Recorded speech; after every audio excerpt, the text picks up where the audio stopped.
Ayer en cadena3.com leí una nota muy interesante titulada La cadena de responsabilidades por el espanto en el neonatal, firmada por el periodista Juan Federico, que está en línea con nosotros vía Zoom. Gracias, Juan, ¿cómo estás?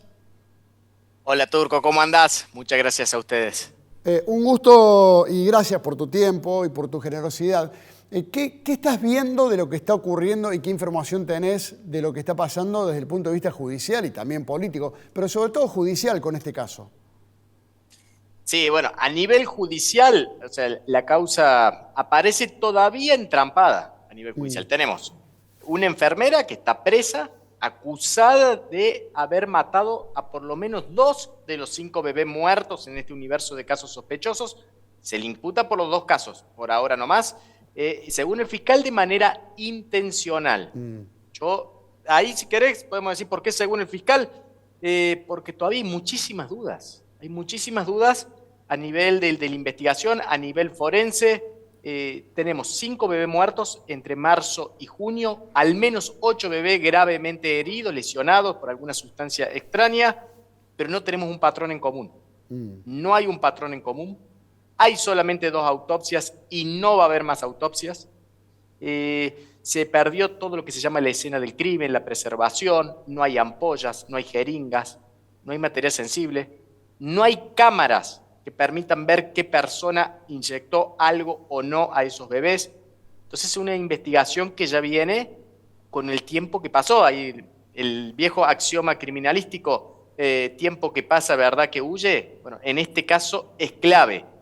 Y ahí es donde arranca la responsabilidad oficial, la responsabilidad del Ministerio de Salud, la responsabilidad política, porque de marzo a junio pasó mucho tiempo sin que nadie denunciara en la justicia.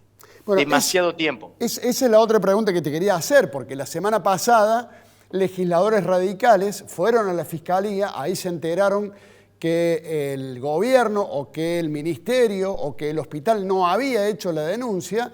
Ese mismo día o a las pocas horas se produce la renuncia de Diego Cardoso. Esta mañana el fiscal, cuando le preguntan, dice el fiscal Garzón que la denuncia fue realizada por una persona vinculada al hospital.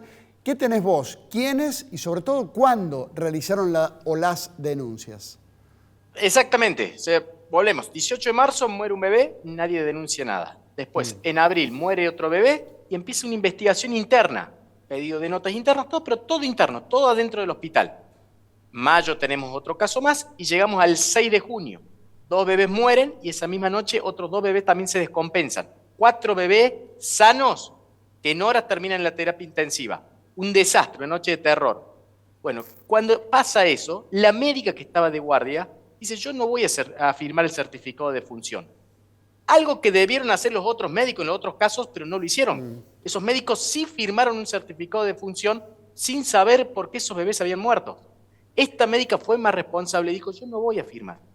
Entonces, cuando muere la primera bebé esa noche, se van a la unidad judicial está ahí cerquita, el neonatal, y es el trámite administrativo de rigor. Se informa que hay una muerte de una beba y la muerte no se puede explicar. O sea, no había bajo peso, malformación, no era un parto prematuro, no había nada que permitiera confirmar esa muerte, el origen.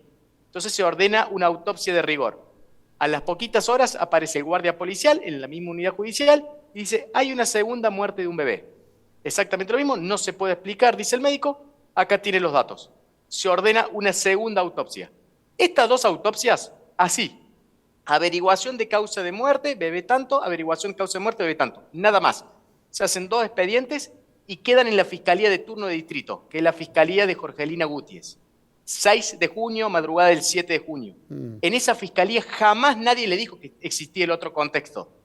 Le dijeron: ojo que hay más muertos de bebés, ojo que estamos preocupados en el hospital, ojo que tenemos esta seguidilla de casos. Nada. Fueron 2 expedientes para ver la autopsia que determinaba sobre causa de muerte. Nada más. La autopsia no tiene una explicación concreta, eficiente.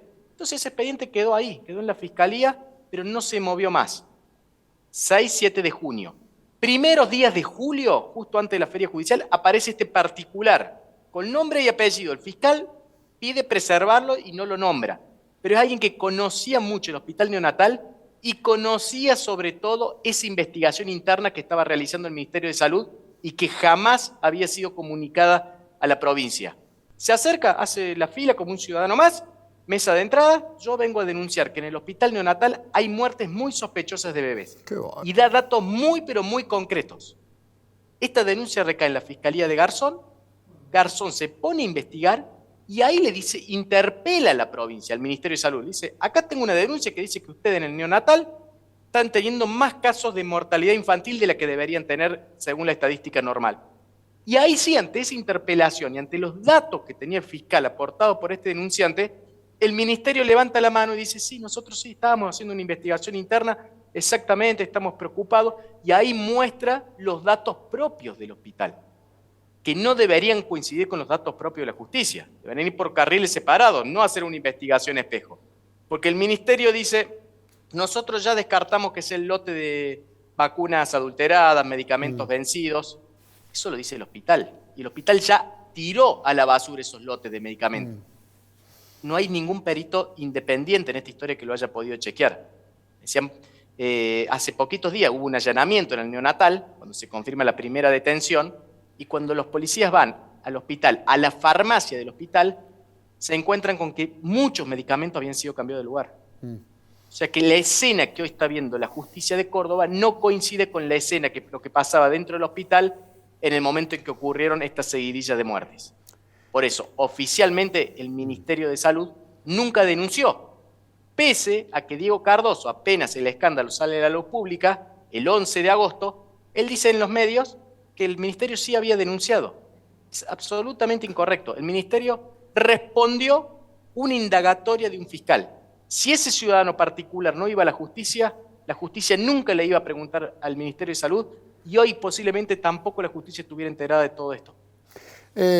Impactante los datos, digamos, el principal, la muerte de los bebés, y después cómo la secuencia de lo que hicieron o no hicieron en el hospital neonatal.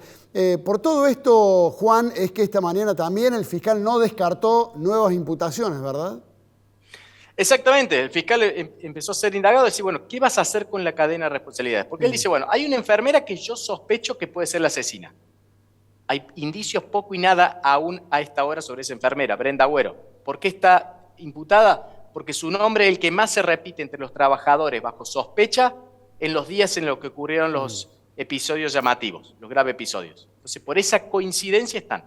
Ahora, insisto, no hay ninguna otra prueba hoy que la pueda vincular a esas muertes. Según dato a tener en cuenta. Hoy, a mí no me gusta ponerle adjetivo de nada, ni perejil, ni culpable, ni asesina.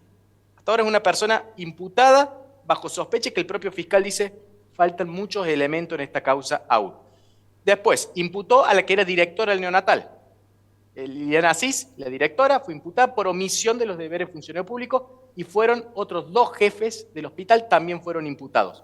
Ya esos 2 jefes que también fueron imputados, 2 jefas, dijeron, nosotros avisamos hacia arriba de lo que estaba pasando. De hecho, el ministro trajo a un interventor, un abogado, Alejandro Escudero Salama, estuvo trabajando varios meses adentro del hospital, elaborando un informe interno y tomando entrevistas personales, casi como una indagatoria paralela a los empleados del hospital. Entonces, nosotros sí hicimos lo que teníamos que hacer, dice este grupo de imputados. Y ya se da por descartado que cada uno de los que vayan a ser indagados van a decir exactamente lo mismo. Nosotros avisamos hacia arriba. Nosotros avisamos hacia arriba y ya el ministro Cardoso, el exministro ahora, él reconoció en las primeras entrevistas que él estaba al tanto de esta situación. Entonces, si alguien omitió ir a la justicia, el máximo responsable, se deduce de una manera simple, va a terminar siendo Cardoso. Y por eso hace varios días que se habla de una inminente imputación judicial que hasta ahora no ha sucedido.